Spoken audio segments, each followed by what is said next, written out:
वागर्था विवशं पृक्तो वागर्था प्रतिपत्तये जगतः पितरो वंदे पार्वती परमेश्वरौ।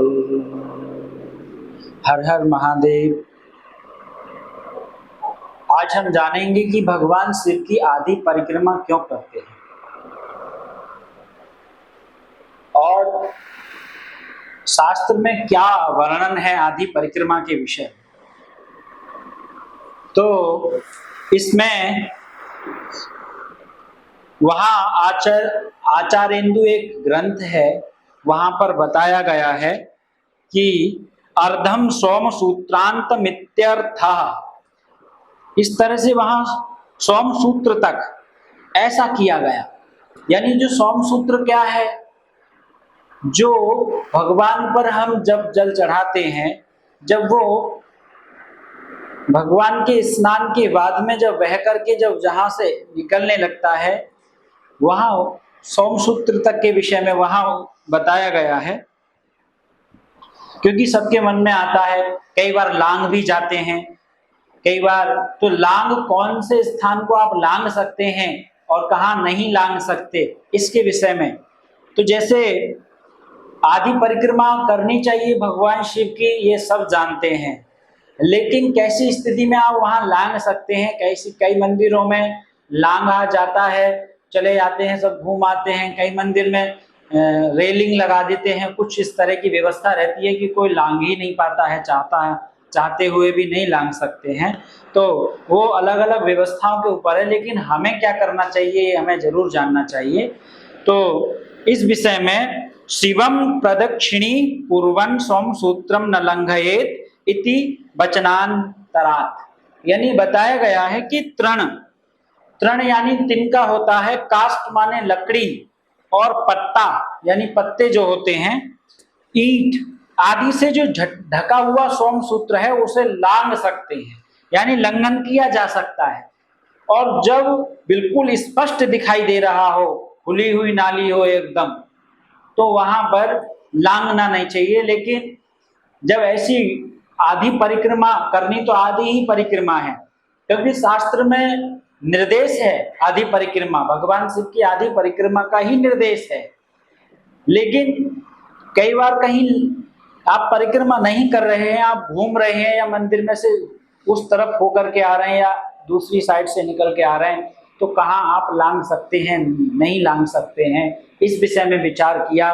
तो उसमें बताया तृण, काष्ठ, पत्ता, पत्थर, ईंट आदि से जो ढका हुआ सोम सूत्र का लंघन किया जा सकता है।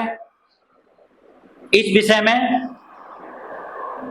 हमें जानना चाहिए कि यदि कहीं तृण आदि से ढका हुआ है, कहीं पत्ते से है, तो वहां लांग सकते हैं। वहां लांग, यदि गलती से आप लांग भी गए तो कोई दोष नहीं किसी भी प्रकार का, और परिक्रमा तो आधी ही करनी है। ऐसा नहीं कि यदि आप उसे लांग सकते हो सोम सूत्र को तो आप पूरी परिक्रमा करके आ जाएं, क्योंकि शास्त्र का निर्देश ही आधी परिक्रमा का है। अभी हम बताएंगे आपको आगे कि परिक्रमा किन देवताओं की, किन देवी की परिक्रमा को कितनी बार हमें करना चाहिए। ये परिक्रमा 64 अंगों में से एक अंग है। कौन के 64 अंग? भक्ति महारानी के 64 अंग। भक्ति महारानी के 64 अंग हैं। हाँ, उसमें 64 अंगों में से एक अंग भी प्रदक्षिणा यानी परिक्रमा के लिए बताया गया है। तो प्रदक्षिणा के लिए बताया गया है, तो एक यानी कानी च पापानि जन्मांतर कृतानि च, जो भी आपके जन्म जन्मांतरों में किए गए पाप हैं, तानि सर्वाणि नश्यन्ति, वे सब पाप नष्ट हो जाते हैं। कैसे? परिक्रमा से, प्रदक्षिणा पदे पदे, प्रदक्षिणा से। परिक्रमा क्यों करते हैं, ये भी मन में प्रश्न आता है, परिक्रमा क्यों करते हैं? तो आपके चलने से, भगवान की परिक्रमा करने से, एक एक कदम से आपके जन्म जन्मांतरों में किए गए पाप का क्षीण नष्ट होते चले जाते हैं। इसलिए परिक्रमा का विधान है, और वे 64 अंगों में से एक अंग भक्ति महारानी का है। इसलिए प्रदक्षिणा हमें करनी चाहिए। और आगे हम बताएंगे। अब इसी विषय में हम आगे बताते हैं, चलो, कि कौन देवता की परिक्रमा कैसे कितनी कितनी करनी चाहिए। जैसे भगवान शिव की तो आधी परिक्रमा करते हैं, तो अब इसी में एक श्लोक आता है, एका चंड्या रवे सप्त तिस्रः कार्या विनायके हरेश चतस्रः कर्तव्या शिवस्यार्ध प्रदक्षिणा। ये श्लोक बताया गया है। इस श्लोक में ये बताया गया है कि किन किन देवताओं की कितनी कितनी परिक्रमा करनी चाहिए। तो दुर्गा जी की परिक्रमा एक परिक्रमा का विधान है, शास्त्र में एक परिक्रमा को करने के लिए निर्देश दिया गया है।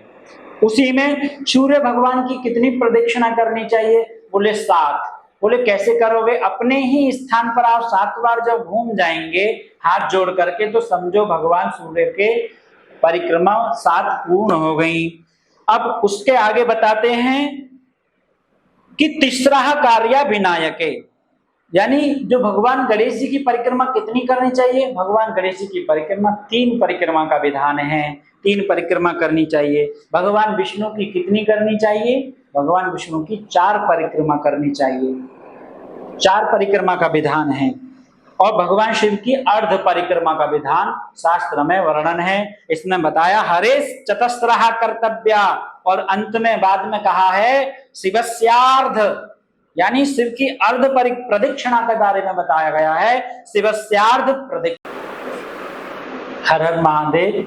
अभी आपने सभी ने जाना कि प्रदक्षिणा यानी परिक्रमा को हम कितनी कितनी कैसे करनी चाहिए। भगवान की अर्ध परिक्रमा के बारे में भी आपने जाना। यदि आपके मन में कोई प्रश्न है तो जो आप वह कमेंट बॉक्स में लिख दें, ताकि हम आपको आगे की वीडियो में किसी में उसको समझा सकें। जो भी शास्त्र के द्वारा निर्देश होगा वही आपको विषय मिलेंगे हमारे चैनल पर। और हमारे चैनल को आगे शेयर करें, सब्सक्राइब करें, और जो भी विषय है वो आप पूछना चाहते हैं, आपके मन का विषय है, तो वे भी आप यदि चाहते हैं कोई और भी प्रश्न है अदर, तो वो भी आप धार्मिक होना चाहिए, धर्म से जुड़ा होना चाहिए, तो आप कमेंट बॉक्स में लिख सकते हैं। जय श्री राधे, हर हर महादेव।